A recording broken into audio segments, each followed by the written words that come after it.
I can't leave before playing this. Sweet little Elisa sent this to me yesterday. She goes, Mac, you got to see this. I said, I don't know. I finished writing my show, the points I want to talk about tomorrow.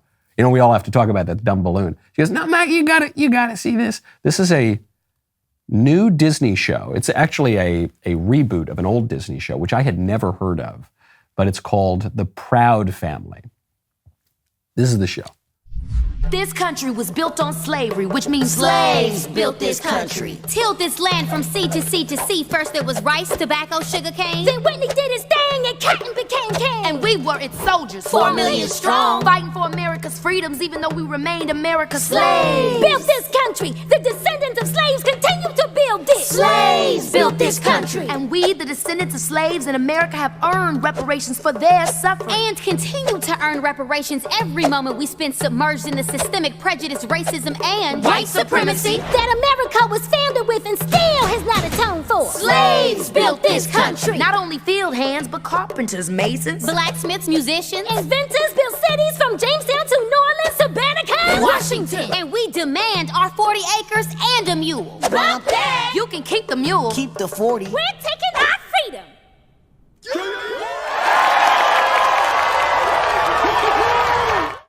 So at first, as I'm watching it, I was waiting for the punchline because it's so over the top. It's this stupid slam poetry. It's making a historical point that's just not true.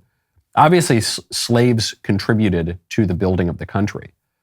But to say that slaves built the country, one, is to really overstate the prevalence of slavery in the United States compared to everywhere else in the world. Compared to everywhere else in the world, especially outside the West, slavery existed in this country for a very, very short period of time.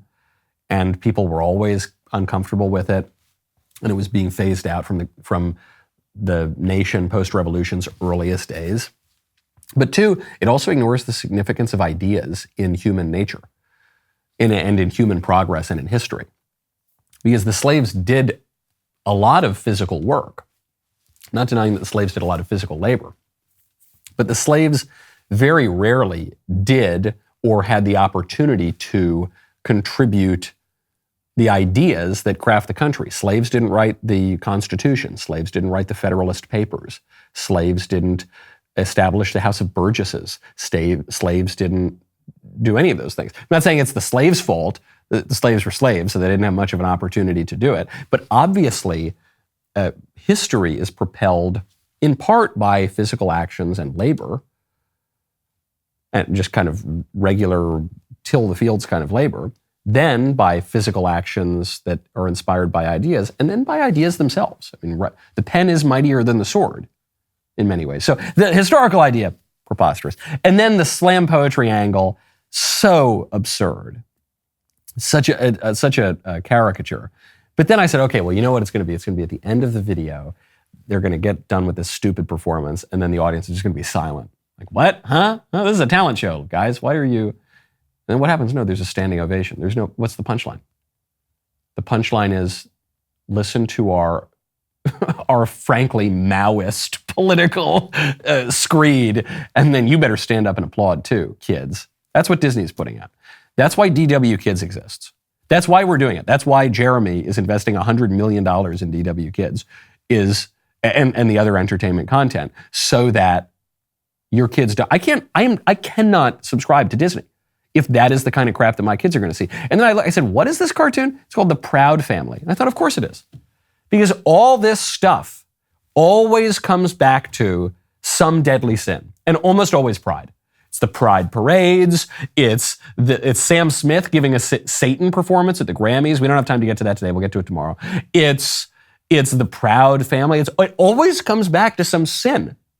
It always comes back to some devilish imagery, and that's what you're getting from Disney. If you want your kids to live miserable lives, cultivate the vices, and probably worship Satan, subscribe to Disney. That's a good idea. If you don't want that, if you don't want them to learn bogus anti-historical nonsense, and you want them to flourish and be educated and live good, virtuous lives, head on over to DW Kids. Great news. Mark Houck was just found not guilty. Who is Mark Houck? You might remember him. We've mentioned him on the show here before. He's a pro-life activist, and he was brought up on FACE Act charges.